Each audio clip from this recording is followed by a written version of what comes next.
شيخ مجاهد وإمام، بل وصفه البعض بالولي صاحب المعجزات، خليفة المسلمين في إفريقيا. حارب الفرنسيين 12 عاما، ودخل مغارة لم يخرج منها إلى اليوم. الشيخ عمر الفوتي، حامل لواء الإسلام في السنغال. هو المجاهد الشيخ عمر الفوتي، مؤسس مملكة التوكلور في شرق السنغال، يعد من أعظم الأعلام الفكرية في تلك البلاد. كذلك يوصف بأنه من أعظم المجاهدين ضد الوثنيين والفرنسيين. وككثيرين من أعلام ذلك الزمان، لا يوجد تأكيد لتاريخ محدد لولادة هذا الرجل، لكن بعض المصادر تذكر أنه ولد في 28 من شباط عام 1797 في قرية حلوار الواقعة في منطقة فوتو تورو بشمال السنغال. ينتسب لعائلة ذات شأن ديني عظيم في ذلك الزمان. والدته هي سخن آدم، ووالده هو الشيخ جيرن سعيد طال. نشأ في بيت علم ومعرفة وولاية، وكان والده سعيد عالما تقيا ورعا زاهدا، صاحب كرامات ومعجزات عظام. منذ ولادته تحدث الناس عن كرامات ومعجزات ارتبطت بالشيخ محمد، إذ قالت والدته أنه حين ولد كان نظيفا كليا حتى ألا أثر عليه من نفاس أو ما شابه. وتحدثت والدة الشيخ أيضا بحسب المصادر عن أنه حين جاء شهر رمضان وكان حينها طفلا رضيعا رفض أن يرضع، وكان لا يذق شيئا طوال النهار وكأنه صائم.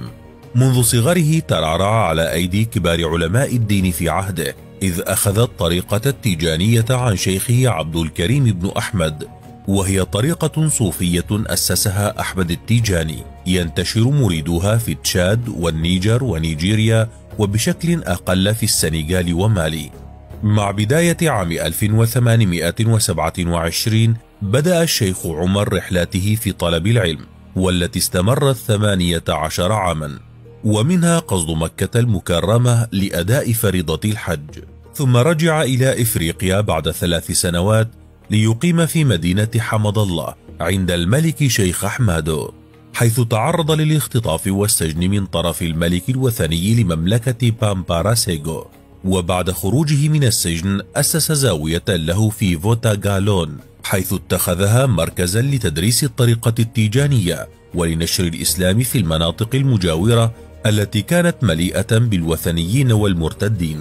وحين أصبح له آلاف الأتباع والمريدين في غرب إفريقيا، بدأ في تجهيز جيش منظم يملك أسلحة متطورة استطاع جلبها بواسطة تجار الأسلحة المتعاملين مع الأوروبيين في سواحل غرب إفريقيا، ليبدأ جهاده ضد الوثنيين بمهاجمة الشعوب الوثنية في نهر النيجر، مواجها قبائل بامبارا لمملكتي سيغو والكارتا.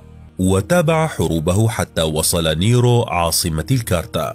ولتوسيع دولته التي كانت تسمى إمبراطورية توكرو، هاجم الشيخ عمر الفوتي مدينة سيغو عاصمة مملكة بامبارا سيغو واستولى عليها، وتابع حروبه حتى استولى على مدينة حمد الله كلها. دخل مغارة ولم يخرج إلى الآن. لم يتوقف الشيخ عند مدينة حمد الله، بل واصل زحفه نحو الشمال رغبة منه في السيطرة على كل تلك المناطق التي كانت تشكل دولة مالي الحالية، لكنه لم يستطع تحقيق رغبته. فحين وصل مدينة تومبوكتو تشكلت ضده مقاومة كبيرة العدد والعدة بقيادة قبيلة عربية يتزعمها أحد شيوخ القادرية واسمه البقاعي، الذي كان قد دعم البامبارا خوفا من أن يكون دوره هو التالي. وبالفعل شهدت تلك المرحلة نهاية الشيخ الفوتي، وذلك في إحدى معاركه التي تحالف فيها ضده العرب والطوارق والمور. فتراجع الشيخ إلى مدينة حمد الله، لكن أعداءه تمكنوا من محاصرتها. وبينما تقول روايات أنه دخل ذات يوم مغارة في منحدرات باندياغارا الصخرية بمالي ولم يخرج منها أبدا حتى اليوم، تقول روايات أخرى أنه بعد محاصرته نجح في الهرب ولجأ إلى مغارة في باندياغارا الصخرية، ففجر أعداؤه المغارة فيه واضعين نهاية لهذا الشيخ الأسطوري. تعد إمبراطورية توغرو أول إمبراطورية إسلامية متكاملة في غرب إفريقيا، وقد استمرت 50 عاما، إذ امتدت لما بعد وفاة الشيخ الفوتي، وقد خلفه ابنه أحمد شيخة إلى تاريخ ضمها من قبل فرنسا لمستعمراتها، والتي كانت تسمى وقتئذ إفريقيا الغربية الفرنسية. وضمت إمبراطورية توغرو في عهد الشيخ عمر الفوتي أجزاء واسعة من دولة مالي الحالية، وأجزاء أخرى من السنغال وغينيا والنيجر وموريتانيا، وهي المنطقة نفسها تقريبا التي كانت تشكل مملكة توغرو من القرن السابع إلى القرن الثالث عشر، وذلك قبل أن تنقسم إلى عدة ممالك وإمارات صغيرة.